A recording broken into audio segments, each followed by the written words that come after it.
Few hours to go then until the premiere of the 26th Bond film, No Time to Die, here at the Royal Albert Hall in London.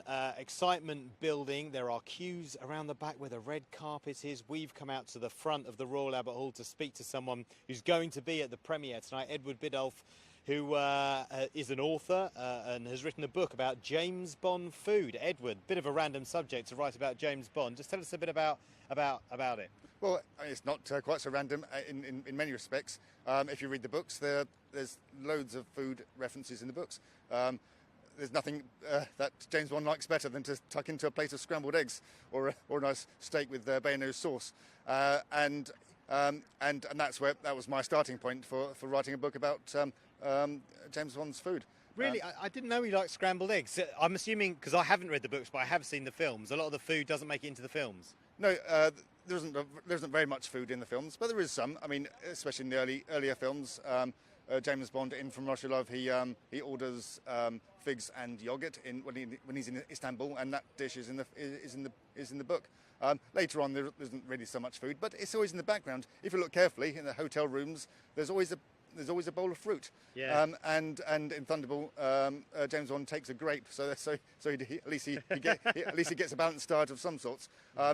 Later on in Casino Royale, James Bond talks about how his lamb was skewered. So yes, there are food references. It's just that we don't see him eating away. Yeah.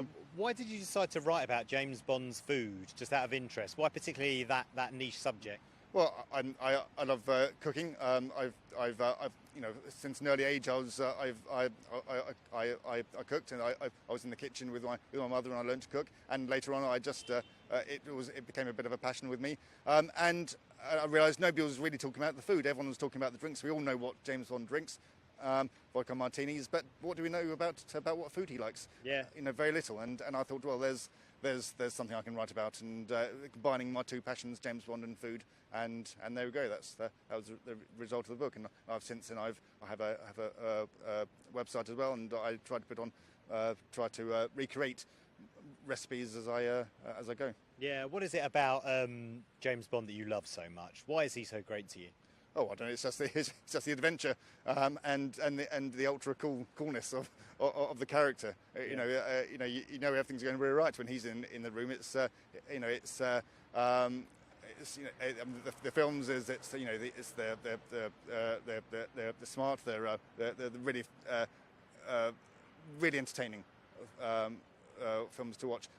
The books as well are very entertaining, and they're certainly worth a read. They're a bit of a period piece now, but yes, they're very entertaining. And if you want to know about Ian Fleming's world, then certainly read the books. Yeah, and you're looking very suave in your tux, and you're going to the premiere tonight, which has been postponed a number of times because of the pandemic. How are you feeling about it after so much disappointment? Oh, I'm feeling like it's Christmas Day. I really couldn't sleep last night, and it was like I was about to wake up and open my presents in the morning. And yes, I'm very excited. I mean, yes, we all understand the reasons why it was delayed. It's we've all had to wait for things, but yeah, I'm sure it'll be well worth the wait, and I really can't wait to get into the Albert Hall and soak up the atmosphere and watch the film finally. Yeah, tinged with a bit of sadness because it's Daniel Craig's last film. Yes, yeah, there is that. Certainly, I think he's been an absolutely wonderful Bond. I've thoroughly enjoyed watching all his films, and when he goes off into the sunset at the end of the film, I shall be sad. Yes. But onwards and upwards. There's I'm sure whoever comes in next will make a great go of it, and I can't wait to see how the character develops in future films. Yeah, well, Edward's excited, I'm excited. Just a few hours to go then until finally, after so many postponements, the 26th Bond film, No Time to Die, premieres here in London, and the rest of us will be able to see it at the weekend when it goes on general release.